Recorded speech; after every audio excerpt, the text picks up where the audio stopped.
Hello, this is Coach Wilson, and this is Unit 11, Day 8. You have no journal today. We're just going to pick right up with John F. Kennedy and the Cold War. Now, remember our essential questions are how did JFK attempt to avoid nuclear war, and how did his domestic programs attempt to empower Americans? Now, one of the things that went on during this time, during the kind of start to the Cold War, getting into Vietnam and some of those things, was the Peace Corps formation. Okay, and these are some of the domestic policies that Kennedy helped push. And it was a volunteer program aimed at helping poor nations. Many college students got involved, and it went along with John F. Kennedy's most famous speech about ask not what your country can do for you, what you can do for your country. He also started the Alliance for Progress, which sent aid to Latin American nations that were stricken by poverty, along with very instrumental in helping get the space program launched and boosted. The USSR placing a man in space prompted the US to create a space program whose goal would be to put a man on the moon. All right, so we're in that huge space race right now with the Russians. Now, I'm going to give you a second. Go ahead and read through this. This is just a quick speech from Kennedy that I was talking about the new frontier.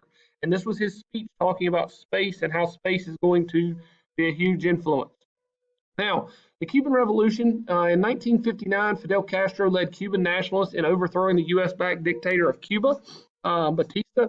In the 1950s, Cuba was a playground for American businessmen, but because of Castro, he's going to turn it into a communist nation, and nationalized corporations such as sugar companies are going to become controlled by the government rather than being able to have businessmen who are using capitalism to basically take advantage of a weak nation. Castro signed trade agreements with Russia, and the U.S. viewed Cuba as a threat and set trade barriers, mainly because they saw Cuba as potentially going to attack America. Withdrawal of economic and diplomatic ties happened almost instantaneously. Now, the Bay of Pigs debacle in 1961 was a huge thing, and basically what happened was Eisenhower had been backing a plan to train 1,500 Cuban refugees in Florida for invasion and overthrow of Cuba. Kennedy approved the CIA plan to stage a secret uprising against Castro in Cuba called Operation Mongoose.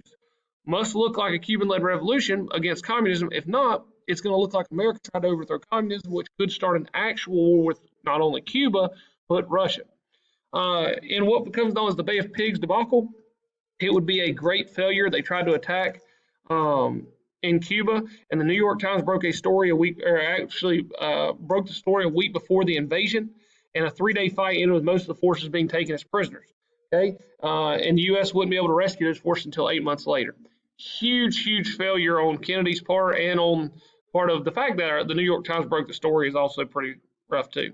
Here's Khrushchev, the new leader in Russia, embracing Castro as two communists. That's not good for us. And one of the reasons that was not good is in 1961, the Soviets had just tested a 50-megaton atomic bomb known as Tsar Bomba.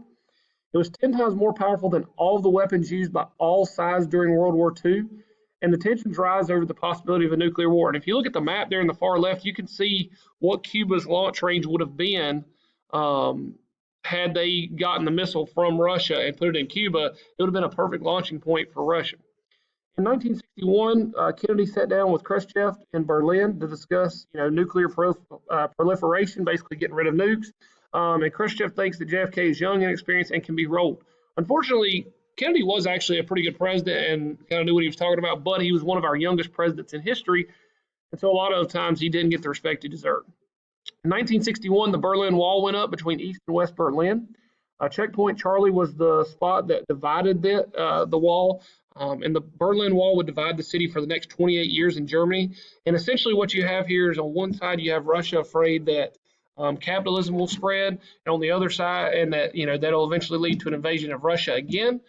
Or on the other side, you have capitalism, which is in West Berlin, and they believe that if you don't, stop communism here, it could spread to the rest of Europe pretty easily, and it'd be no different than what fascism almost did with Germany. Now, here's the Allied checkpoint between East and West Berlin. And here's the June 26, 1963 speech to Berlin from John F. Kennedy, talking about communism and capitalism and the free world. You can read through that as well.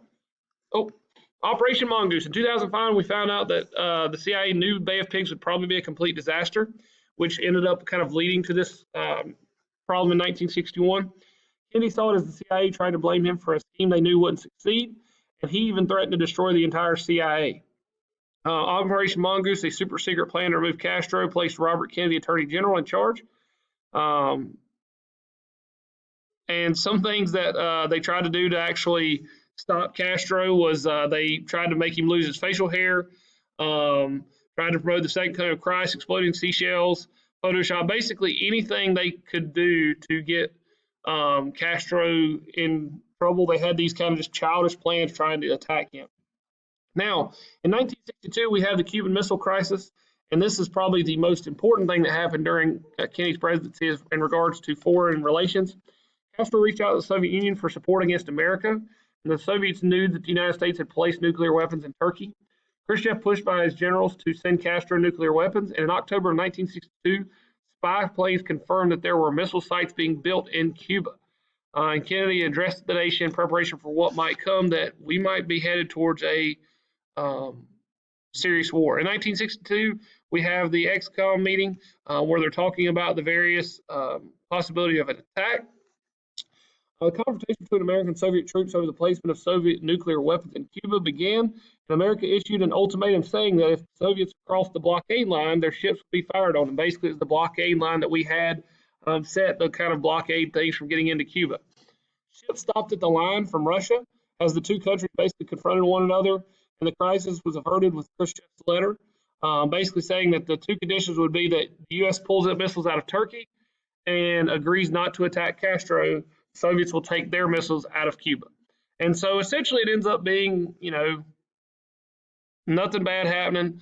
But like I said, it was kind of a rough time in our country. Steps to ease tension, establish a hotline between countries in nuclear testing in atmosphere and underwater. So there's a lot of things that we tried to, kind of do to calm things down between the two sides. In 1963, we tried to pass the nuclear test ban treaty. We all share the same planet, he said. We all drink the same water and breathe the same air. And Kennedy humanized the Russian people. He was trying to show that, this is not just about two countries that have two different ideologies. It's about the people. The ban proposed on nuclear testing was in the atmosphere. Strontium-19 was a product of nuclear fallout that was lodging in ominous concentrations in children's teeth all over the world that were near where these nuclear bombs had been tested and where they had been dropped, obviously in Japan. It fell to the earth, got in the soil, and then in the grass, was eaten by cows and passed on with their milk. We were poisoning ourselves. Now, no vocabulary today. What I would like you to do, though, is go to this website and just check out Nuke Map again. We've already done Nuke Map one time before in World War II, but just want you to check it out again and check out the Tsar Bomba and the damage it would have done. That's all I have for you today. If you have any questions, please let me know. If not, I'll talk to you soon.